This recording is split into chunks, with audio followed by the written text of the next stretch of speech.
अस्सलाम वालेकुम दोस्तों, मेरा नाम डॉक्टर अली असगर है और आज की इस वीडियो में हम डिस्कस करने जा रहे हैं लेज़र और बेसिक प्रोसेसेस जो लेज़र के अंदर होते हैं। आज की इस वीडियो में हम उनको डिस्कस करने जा रहे हैं। तो आज के इस लेक्चर को शुरू करने से पहले आपसे एक मर्तबा रिक्वेस्ट करेंगे कि अगर आपने अब तक हमारे इस चैनल को सब्सक्राइब नहीं किया जो कि सिंध बोर्ड टीचिंग के नाम से है, तो काइंडली आज ही आप हमारे इस चैनल को सब्सक्राइब करें और साथ ही साथ बेल आइकन को लाजमी क्लिक करें ताकि हमारी अपलोड करदा तमाम इंपॉर्टेंट वीडियोज़ की नोटिफिकेशन आपको रिसीव हो सके। तो आइए हम स्टार्ट करते हैं। लेजर जो कि एब्रीवेशन है, लेजर एब्रीवेशन है light amplification by stimulated emission of radiation. Laser का जो वर्ड है एल रिप्रेजेंट कर रहा है लाइट, ए शो कर रहा है एम्प्लीफिकेशन, एस शो कर रहा है स्टिमुलेटेड, ई शो कर रहा है इमिशन और आर शो कर रहा है रेडिएशन को। अब ये एम्प्लीफिकेशन, स्टिमुलेटेड इमिशन ये क्या है, तो इस चीज़ को समझने के लिए हमें लेज़र के 3 बेसिक प्रोसेसेस को हमें आज के इस लेक्चर में समझना होगा। तो हम इस पूरे एब्रीविएशन को कंसेप्चुअली समझने में कामयाब होंगे। लेकिन सबसे पहले यहाँ लेज़र की इस इस प्रोसेसेस को समझने से पहले हम जो है वो लेज़र की पहले डेफिनेशन की बात करते हैं। The device which produce intense, वो डिवाइस जो बहुत ज़्यादा इंटेंसिटी वाली लाइट प्रोड्यूस कर सके। मोनोक्रोमेटिक, मोनोक्रोमेटिक का मतलब एक कलर वाली लाइट। याद रखिएगा सूरज से आने वाली रेडिएशन जो होती है वो पॉलीक्रोमेटिक होती है, क्योंकि जब उसको प्रिज्म से गुजारते हैं तो मुख्तलिफ कलर प्रोड्यूस हो रहे होते हैं। तो यहाँ हम ये बात करने जा रहे हैं, ये मोनोक्रोमेटिक होगी, एक कलर वाली लाइट होगी। यूनी डायरेक्शनल, ये एक ही डायरेक्शन में जो है वो ट्रेवल करने वाली लाइट होती है, उसे कहते हैं लेजर। तो वो डिवाइस जो बहुत ज़्यादा शिद्दत वाली लाइट, एक कलर वाली लाइट और यूनी डायरेक्शन, एक पर्टिकुलर डायरेक्शन में जाने वाली लाइट प्रोड्यूस कर सके, उसे कहते हैं लेजर।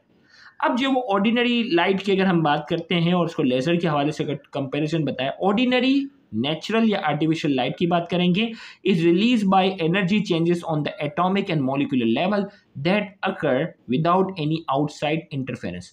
आम जो लाइट होती है ना, या आर्टिफिशियल लाइट जो बल्ब के जरिए जो प्रोड्यूस होती है, वो कैसे होती है, एटॉमिक लेवल पर क्या होती हैं, चेंजेस आती हैं, इलेक्ट्रॉन नीचे से ऊपर जंप कर रहा है या ऊपर से नीचे की तरफ आ रहा है। तो इसकी जो है वो बगैर किसी इंटरफेरेंस के, हम आउटसाइड से कोई इंटरफेरेंस नहीं करते, बगैर किसी इंटरफेरेंस के इलेक्ट्रॉन जो है वो जंपिंग करता है, उसकी वजह से क्या होती है, आम लाइट प्रोड्यूस होती है। लेकिन लेजर लाइट में क्या होगा, second type of light exist when an atom or molecule retain its excess energy until stimulated or induced to emit the energy in the form of light। अब ये जो दूसरी लाइट है ना, देखें आम लाइट में क्या होता है कि ये जो हमारे पास जो है ये नॉर्मली जो है इलेक्ट्रॉन जो है नीचे से ऊपर जंप करता है, फिर ऊपर से बगैर किसी इंटरफेरेंस के जंप करते हुए नीचे आता है और रेडिएशन इमिट होती है। लेकिन यहाँ जो अब हम लेजर पढ़ने जा रहे हैं उसमें क्या होता है कि पहली बात है कि इलेक्ट्रॉन की जंपिंग की बात नहीं होगी, यहाँ बात होगी एटम की। एटम जो होता है वो एनर्जी को क्या करता है, एक्सेस एनर्जी को एब्जॉर्ब करके रखता है, और जब ज़रूरत होती है तो एक साथ जो है वो हायर फॉर्म में जो है वो एनर्जी क्या करता है, इमिट करता है। कैसे करता है, ये प्रोसेसेस ऑफ लेजर में हम बताने जा रहे हैं, जिसकी वजह से उस लाइट की इंटेंसिटी बहुत ज़्यादा होती है। तो हमने कहा second type of light exist, जो कि लेजर की बात करेंगे, जिसमें एटम या मॉलिक्यूल जो एक्सेस एनर्जी मिलती है उसको रिटेन कर लेता है, जमा करता है, अनटिल स्टिमुलेटेड, जब तक उसको स्टिमुलेट नहीं करता तब तक वो रिलीज नहीं करता, to emit the energy in the form of light. जब हम उसको स्टिमुलेट करते हैं तब वो क्या करता है, एनर्जी इमिट करता है। तो अब इस चीज़ को समझने के लिए हमें पहले आज के इस लेक्चर में लेज़र के 3 बेसिक प्रोसेसेस को समझना होगा। उसके नेक्स्ट लेक्चर में हम लेज़र के प्रिंसिपल को समझेंगे और फिर उसमें हम हीलियम और नियॉन लेज़र का कॉन्सेप्ट समझने में कामयाब हो सकेंगे। तो आज के इस लेक्चर में 3 प्रोसेसेस बताने जा रहा हूँ। सबसे पहला प्रोसेस है स्टिमुलेटेड एब्जॉर्प्शन। स्टिमुलेटेड एब्जॉर्प्शन में क्या होता है कि एटम जो होता है वो ग्राउंड स्टेट में, देखा अब यहाँ इलेक्ट्रॉन की बात नहीं हो रही, एटम की बात हो रही है कि एटम जो है वो लोअर स्टेट में है, एटम हायर स्टेट में, इसकी बात होगी। तो स्टिमुलेटेड एब्जॉर्प्शन में क्या होता है, एटम ग्राउंड स्टेट में होता है, जब इसको एक पर्टिकुलर एनर्जी प्रोवाइड की जाती है तो वो एक्साइटेड स्टेट में पहुंच जाता है, एक्साइटेड स्टेट में पहुंच जाता है, उसे कहते हैं स्टिमुलेटेड एब्जॉर्प्शन। तो अब देखो, When an atom is induced by photon, जब एटम को हम एनर्जी प्रोवाइड करते हैं, फोटोन क्या होता है आगे हम इससे पहले चैप्टर में बात कर चुके हैं, energy packet and do transition to one of its allowed state, excited state. जब एटम को जो है वो क्या करते हैं, इंड्यूस करते हैं फोटोन से, रोशनी हम उसको जो है वो एनर्जी प्रोवाइड करते हैं, एनर्जी के पैकेट की शक्ल में।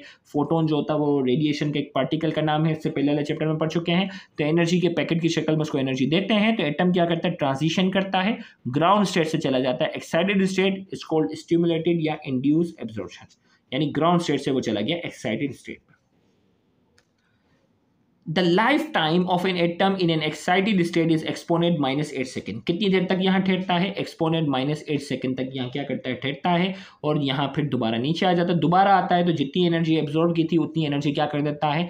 खुद ब खुद इमिट कर देता है। उसे कहते हैं स्पॉन्टेनियस इमिशन। क्या कहते हैं? Spontaneous emission. तो हमने कहा द प्रोसेस, अब स्पॉन्टेनियस इमिशन में क्या है? The process of photon emission by an excited atom with no external influence is called spontaneous emission. इसमें कोई हमने बाहर से कोई छेड़छाड़ी नहीं की है, खुद ब खुद नीचे आया है। स्पॉन्टेनियस का मतलब भी खुद ब खुद होता है, खुद ब खुद जो है वो ग्राउंड स्टेट में आ गया है, एनर्जी जो इमिट की है उसे कहते हैं स्पॉन्टेनियस इमिशन। स्टिमुलेटेड इमिशन क्या है? अब देखें भाई, स्टिमुलेटेड एब्जॉर्प्शन के बाद जब ये जैसे ही ग्राउंड स्टेट में गया ना, तो एक्सपोनेंट -8 सेकंड तक यहाँ ठहरेगा। ये हमने बात की। एक्सपोनेंट -8 सेकंड के अंदर अंदर अगर उसको एक और फोटोन मिल जाता है तो ये डबल एनर्जी के साथ क्या होता है? नीचे आता है। डबल एनर्जी के साथ नीचे आता है और एक ही वक्त में 2 फोटोन जो है वो रिलीज करता है लेजर की शक्ल में, जिसकी इंटेंसिटी आम लाइट के मुकाबले में क्या होती है? बहुत ज्यादा होती है। तो हमने कहा radiation which occur as a result of external exposure. इसमें एक्सटर्नल एक्सपोजर क्या है? इज कॉल्ड इंड्यूस और स्टिमुलेटेड एब्जॉर्प्शन। स्टिमुलेटेड या इंड्यूस एब्जॉर्प्शन इसे कहते हैं। In the stimulated emission, 2 photon are involved. 2 photon इनमें होंगे। द प्राइमरी फोटोन जो ऑलरेडी इसके पास था, जो इसको एक्साइटेड स्टेट में लाया था, causing the emission of radiation. एक प्राइमरी फोटोन वो जो एक्साइटेड स्टेट की वजह से पहले से इसके पास था by an excited atom, and the secondary photon is emitted by them. और सेकेंडरी फोटोन हमने इसको प्रोवाइड किया था, जो इसको मिल गया है। अब वो नीचे जब आता है तो 2 फोटोन क्या कर रहा है? इमिट कर रहा है। एक प्राइमरी फोटोन जो कि स्टिमुलेटेड एब्जॉर्प्शन के दौरान मिला था, और दूसरा फोटोन जो हम इसको प्रोवाइड कर रहे हैं, तो एक वक्त 2 फोटोन क्या करेगा? रिलीज करेगा, जो कि लेजर की शक्ल में इमिट होंगे। तो यहाँ जाके ये बेसिक कॉन्सेप्ट अगर ये आपको लेजर प्रिंसिपल का समझ में आ गया है, तो नेक्स्ट लेक्चर हम लेजर प्रिंसिपल को समझेंगे। तो उस लेक्चर को भी देखना मत भूलिएगा। Thank you very much. Allah.